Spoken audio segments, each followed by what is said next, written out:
السلام عليكم ورحمة الله وبركاته. حبايبي أصحابي، ازيكم عاملين ايه؟ يا رب تكونوا بخير وبسلام وبصحة جيدة ان شاء الله. جايه لكم النهاردة، طبعا عرفتوا انا هعمل ايه. صلوا معايا وسلم على سيدنا محمد في الملأ الأعلى إلى يوم الدين، عليه أفضل الصلاة والسلام.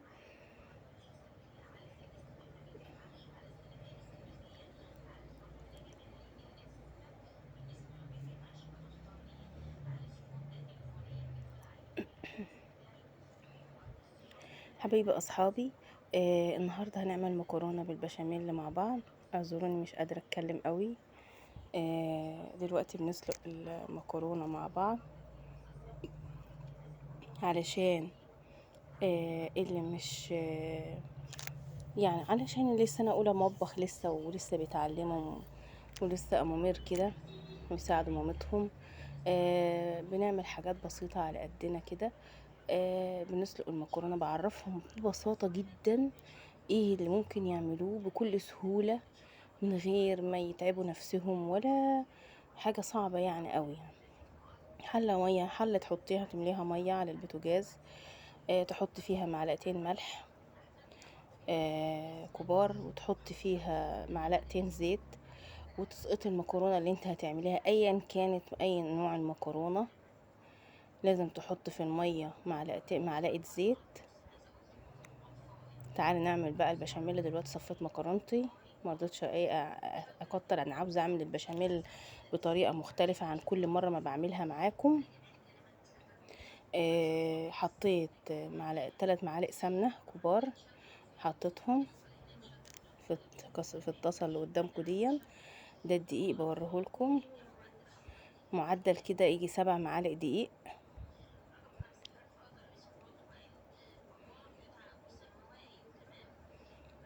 السمنة بتاعتي قدحت اهي سخنت، هننزل بيها بالدقيق على طول ونقلب.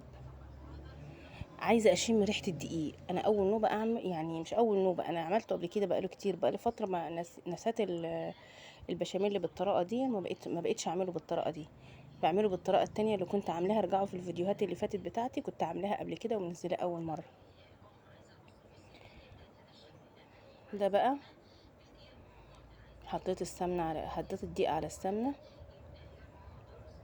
وبقلب علشان ايه؟ اشم ريحه الدقيق متحمص كده ويبقى ريحته جميله.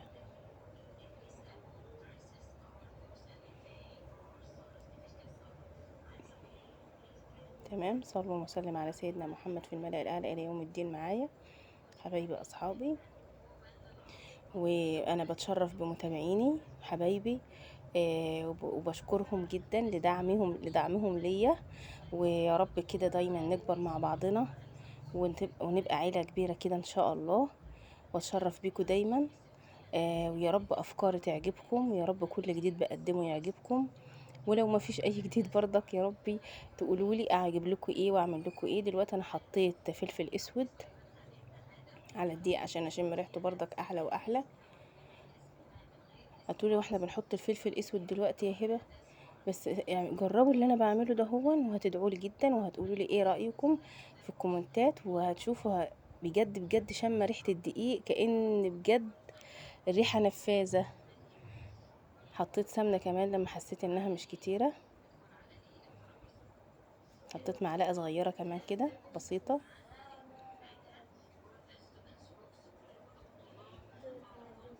انا كنت بعمل البشاميل الاول من غير سمنه خالص، بعمله بعتمد على ربنا، ثم ان اللبن له دسمه تقيل كامل الدسم، وفي قشطه كمان. ببقى غاليه مثلا بالليل عامل قشطه، طبقه قشطه كبيره، فبعمله بيها. ما بحط السمنه خالص. النوبه دي بقى انا عملت بسمنه لان اللبن اللي عندي مش كامل الدسم ولبن خفيف. فروحت جايبه آه رحت جايبه الدقيق كده، حطيته على السمنه وقلبت كويس لغايه ما الدقيق يتحمص في قلب السمنه. وهنزل تاني اقلب لغايه ما اشم ريحه الدقيق جميله كده، وانزل باللبن تدريجا. والنار زي ما هي هوريها لكم دلوقتي. بس انا لازم اقلب كويس الاول لما بنزل كده، سرسوب صغير بسرسوب كده، وانزل لغايه ما اقلب ما يكلكعش مني. اهم حاجه انه ما يكلكعش. وريتكم النار اهيا بهديها عشان ما يكلكعش مني، واقلب براحتي الاول، وبعدين هعليها تاني على ما اقلب بس ايه اول مرتين كده، على ما ادوب شويه الدقيق في اللبن.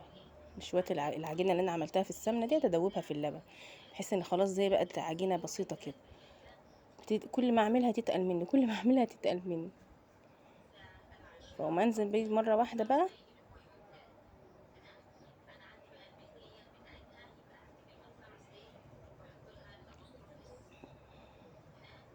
خلاص يا هبه، يلا خلصي بقى، لفي قلبي قلبي قلبي بسرعه. اوه، طرطشت لبن، معلش. تمام كده. هقوم جايبه المضرب اليدوي واقلب كويس عشان هو يساعدني ان ما تكلكعش مني. يا ريت يكون كل واحد عنده مضرب زي ده، يقلب كويس كده ويعمل بيه المضرب اليدوي.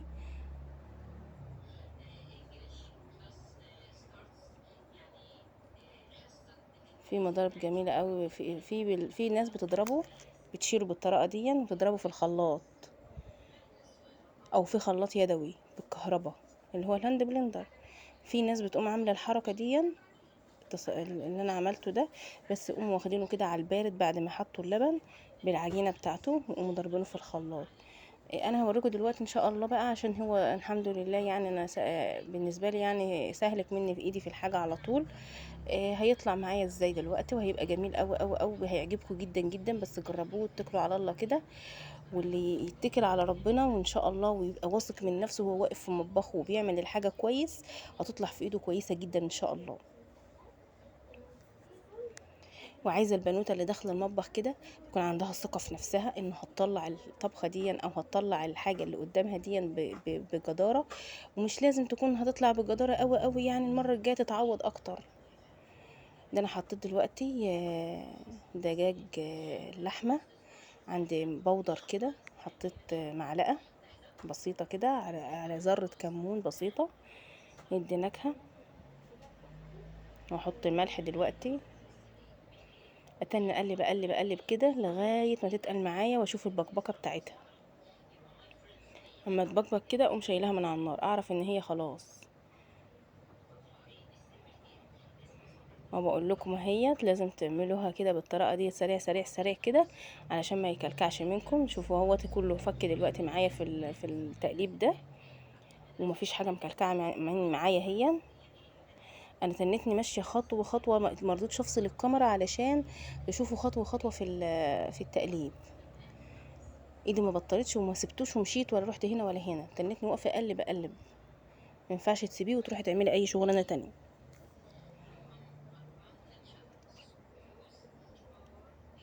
الطريقه السهله التانية اللي في الفيديو التاني بقى القديم بتاعي، اللي عاوز يشوف الطريقه دي هبقى اسيبه لكم في اللينك تحت. هسيب لكم اللينك بتاعه تحت في الوصف، علشان ايه اللي عاوز يرجع له. شوفوا تقل معايا ازاي. في بقى حته ماكو حته لا جبنه موتزاريلا عندي تحت، عندي ان شاء الله احطها في البشاميل دلوقتي. بتعمل جميل قوي، بيشد مع الواحد جميل. بقول لكم اعملوا لي لايك، واللي لغايه الان لسه ما يعرفنيش ولا يشترك في قناتي، انا هبه معاكم. انزلوا اعملوا لايك واشتركوا في قناتي، اتشرف بيكم بوجودكم معايا، وتشوفوا كل جديد بعمله. وفعلوا الجرس واتكوا على الجرس، هيوصل لكم كده الكل وخاص، اتكوا على الكل علشان يوصل لكم كل جديد. صلوا وسلم معايا على سيدنا محمد عليه افضل الصلاه والسلام. بوريكم البقبقه اهي، بصوا شوفوا اهي، شايفين الحرف بيعمل ايه كده. تقريبا انا رفعته من على النار، وحطيت له يجي نص كوبايه لبن كمان علشان اخفه، لان كان تقيل جدا معايا. لما بتعملي البشاميل بالطريقه دي بيشرب لبن كتير، بيحب يشرب لبن كتير لان بيتخن، بيتقل. انما الطريقه التانية جميل. انا بحب الطريقه، حبيت الطريقه التانية صراحه. انا طول عمرنا بنعمل بديا عند ماما، لكن لما كده اتجوزت وكده لقيت عند حماتي بيعملوا برضك الطريقه القديمه، وريتها لهم وكده وعملنا بيها. بس برضك انا حبيت الطريقه التانية دي لما عرفتها، هي اسهل. و... واللي خايب جدا وما يعرفش يعمل بشاميل هيعملها وهو حاطط رجل على رجل. دلوقتي بوريك البرامات اللي انا هعملها. حطوا في البرامات دي، انزلوا يلا اشتركوا لي في قناتي حبايبي اصحابي ودعموني ونكبر سوا ان شاء الله باذن الله. هوريكم دلوقتي المكرونه هنحط عليها. بحب بقى ان انا اللحمه عندي حاجه بسيطه، مش هتيجي كميه الطواجن دي كلها، ولا هتيجي اصلا كده. فانا رحت انا عامله ايه، حاطه اللحمه موزعاها على المكرونه كلها كده، مقلباها فيها تاخد نكهتها، واحط لها توابل شطه علشان ما كنتش حاطه عليها شطه. العيال دخلوا جري يقولوا لي يا ماما شطشط لنا الاكل، يا ماما حط لنا شطه. يا حبايبي ده غلط عليكم، ممكن تعودوا عليها بقى. خلاص حطيت لهم شطه، بيحبوا الاكل حار ولو انها بنتعب منها، بس نعمل ايه يلا، ادمان.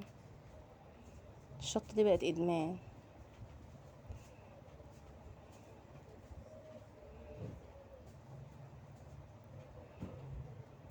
انزل بنص البشاميل عشان اوزعه على المكرونه كلها،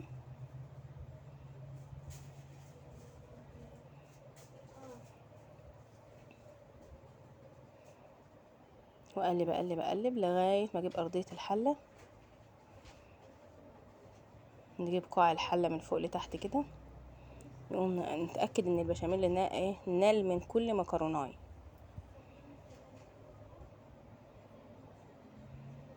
يلا بقى نحط في الطواجن بتاعتنا. كفايه هوبه. تمام. يلا هنحط في الطاجن اهو، في الطواجن بتاعتنا بقى اتوزعت كده كويس. نبدأ بالصغنطوط ده،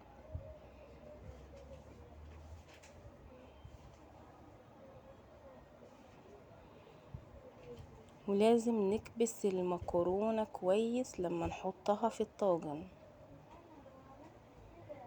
اللهم صل وسلم على حبيبي وشفيع سيد الخلق اجمعين عليه افضل الصلاة والسلام. سبحان الله وبحمده سبحان الله العظيم. ايوه، شايفين بتتك عليها ازاي؟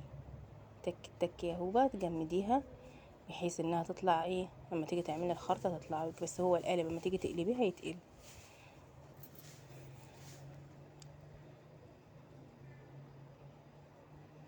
نحط عليها البشاميل كده، ريحنا دماغنا، ما حطناش ايه اللحمه، نقعد نحط اللحمه.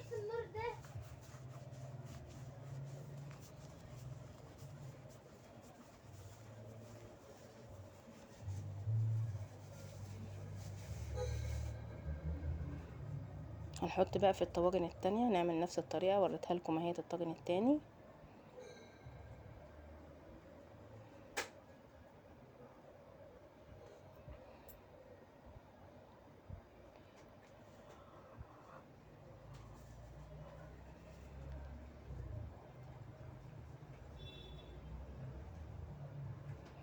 هنوزعها كلها في الطواجن كده كلها، وبعدين نحطها الفرن. على فكره نسيت اقول لكم ان الفرن مسخناه،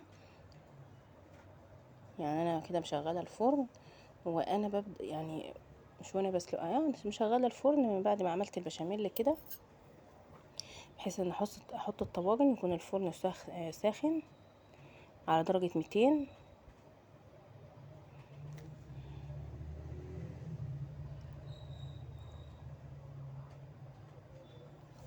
وهوريها لكم هي في الفرن.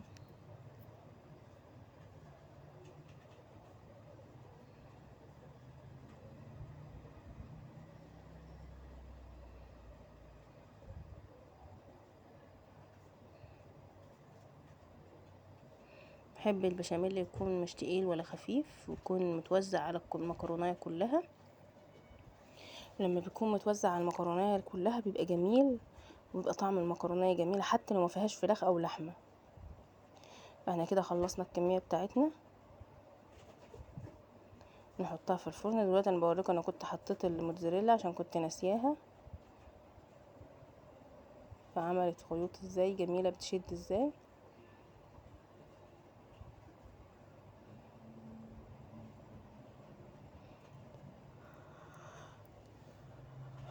نحطها في الفرن بقى.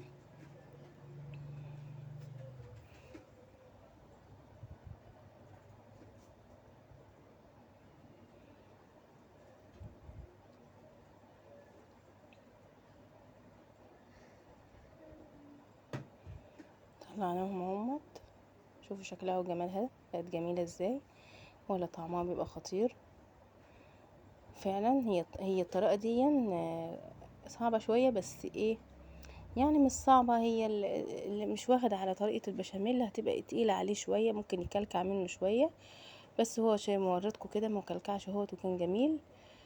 طعمها سكر جميلة، ولما تيجي تعملي البشاميل ما تحدقهوش عشان يبقى طعمه زي القشطة، تحس ان طعمه قشطة كده، لا تحدقيه ولا تعدبيه. وبألف هنا، ويا رب يكون عجبكم الفيديو بتاعي، واكون اسعدتكم، ويا رب يكونوا نالكم حاجة مني. وشكرا، والسلام عليكم ورحمة الله وبركاته. مع السلامة. والصلاة والسلام على سيدنا